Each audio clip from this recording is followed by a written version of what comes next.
నమస్తే. జెన్జీ అంటే కొత్త తరం, కొత్త టెక్నాలజీ.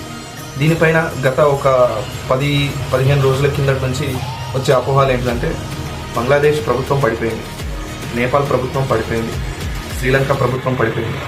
ఇలా అనేక ప్రభుత్వాలు పడిపోతున్నాయి అనేక దేశాల్లో. సో కాబట్టి ఇదే పరిస్థితి భారతదేశానికి వస్తుందని చాలామంది ప్రతిపక్షంలో ఉన్నవారు ఇదే పరిస్థితి భారతదేశం పడుతుందని అపోహలు అంటున్నారు. కాకపోతే మీకు తెలియని విషయం ఏంటంటే అక్కడ పడిపోయిన దేశాల వాళ్ళే ఇలాంటి ప్రభుత్వం, మన భారతదేశం లాంటి ప్రభుత్వం వారికి కావాలని కోరుకుంటున్నారు. मोदी जैसा यहाँ पे होना चाहिए, वो इंडिया का मोदी है ना, वो मोदी जैसा सरकार होता तो यहाँ पे पूरा थोड़ा कुछ आगे जाता। नेपाल तब वो मोदी जैसा सरकार आना चाहिए, लेकिन अब बालिन आ जाएंगे यहाँ पे।